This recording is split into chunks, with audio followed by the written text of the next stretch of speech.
बहुत समय पहले की बात है। भीमा नाम का आदमी तबला बजाने में बहुत ही मशहूर था। उसकी तबला बजाने की प्रशंसा दूर दूर तक फैली हुई थी। गांव में जब किसी के घर कोई भी खुशी का कार्यक्रम होता तो सब भीमा को ही तबला बजाने के लिए बुलाते थे।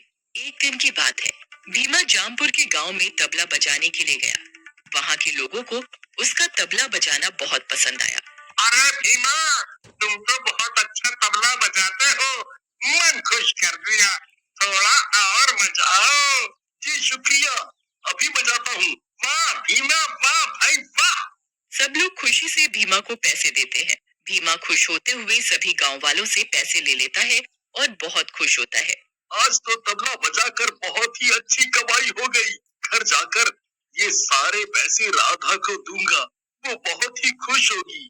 घर पहुंचकर राधा, ये लो आज की कमाई। इतने सारे पैसे, अब तो हम जल्दी ही अमीर बन जाएंगे। हाँ हाँ जरूर। सबसे पहले तुम मेरे लिए सोने के कंगन बनवाना। मेरा सोने के कंगन पहनने का बहुत मन है। अच्छा बाबा, जो तुम्हारा मन हो वो बनवा लेना। और अगली सुबह भीमा है। वो गांव जाकर तबला बजाता है। सभी लोग उसके तबले की तारीफ करते हैं और उसे अच्छे खासे पैसे देते हैं। तभी गांव का मुखिया भीमा को बुलाता है। भीमा, कल मेरे घर मेरी इकलौती बेटी नीता की शादी है और तुम्हें उसकी शादी में तबला बजाना है। जी मालिक, जरूर बजाऊंगा। देखो भीमा, कल मेरी बेटी नीता की शादी है और तबला बजाने में कोई भी गलती नहीं होनी चाहिए। मेरी बेटी की शादी में दूर दूर से सभी रिश्तेदार आएंगे, समझे? मालिक, कोई भी गलती नहीं होगी। और भीमा अपने घर की ओर चल पड़ता है। रास्ते में उसे पेशाब लगता है तो वो एक पेड़ के नीचे खड़े होकर पेशाब करने लगता है। जिस पेड़ के नीचे भीमा पेशाब कर रहा होता है उस पेड़ पर एक चुड़ैल बैठी थी। तभी भीमा को कुछ आवाज सी आती है। कौन है? कौन है? भीमा डर जाता है और मन ही मन कहता है, अरे राम, ये किसकी आवाज है? और वो जल्दी जल्दी अपना तबला उठाने लगता है।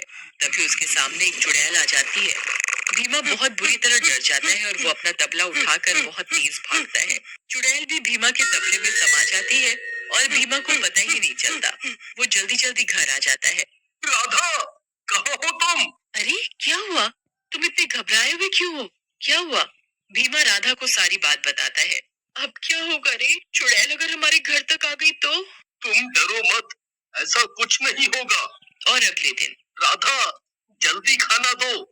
मुझे मुखिया की बेटी की शादी में जाना है, कहीं देर ना हो जाए। मुखिया को नाराज करना, हाँ देंगे। ये कहकर भीमा मुखिया के घर पहुंच जाता है।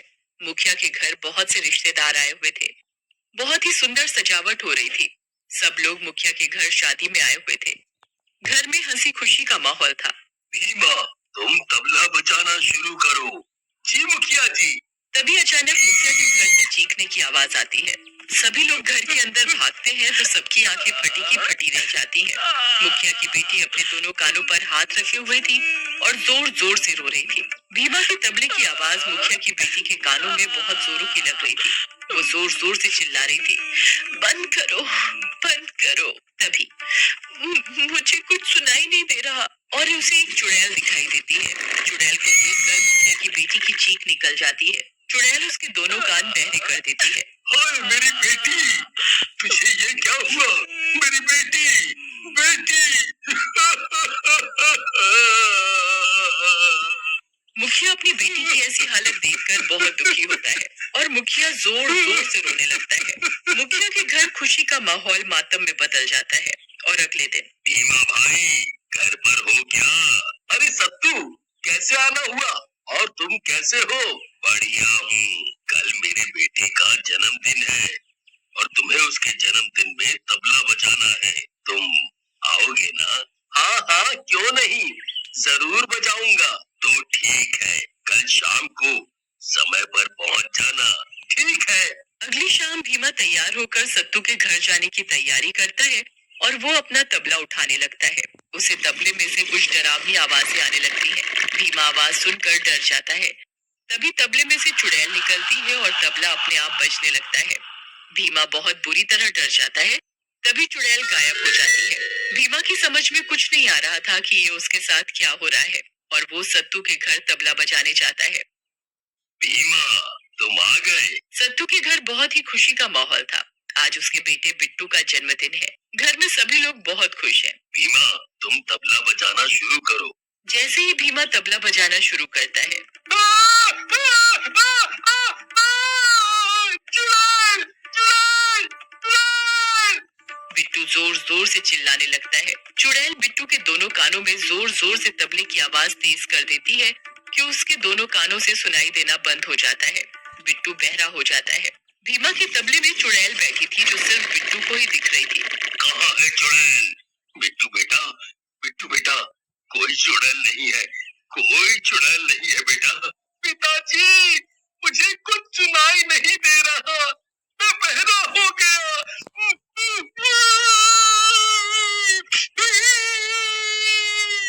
बिट्टू का जन्मदिन दुख में बदल जाता है। हाय मेरा बिट्टू, तुझे क्या हो गया? अभी तो सब कितना ठीक था। बेचारे बिट्टू के साथ बहुत बुरा हुआ। पहले मुखिया की बेटी के साथ ये सब हुआ, अब बिट्टू के साथ ठीक नहीं है। अब बिट्टू के साथ सभी लोग अपने अपने घर चले जाते हैं। कुछ दिनों के बाद गांव में एक प्रतियोगिता का आयोजन था। सभी लोग अपना हुनर दिखाने के लिए उसमें भाग ले रहे थे। क्यों ना मैं भी इस प्रतियोगिता में भाग लूं?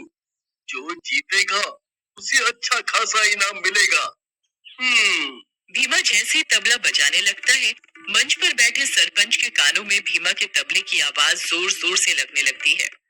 भीमा के तबले में बैठी चुड़ैल तबले की आवाज बहुत तेज कर देती है, जिससे सरपंच के दोनों कानों से सुनाई देना बंद हो जाता है। हाय मर गया रे मेरे कान। अरे कोई सुनो रे, मेरे कानों को क्या हो गया? कोई बचाओ रे, मुझे कुछ सुनाई नहीं दे रहा। सरपंच जी, आप ठीक तो है ना? अरे समझ में नहीं आ रहा, आखिर इस गांव में हो क्या रहा है?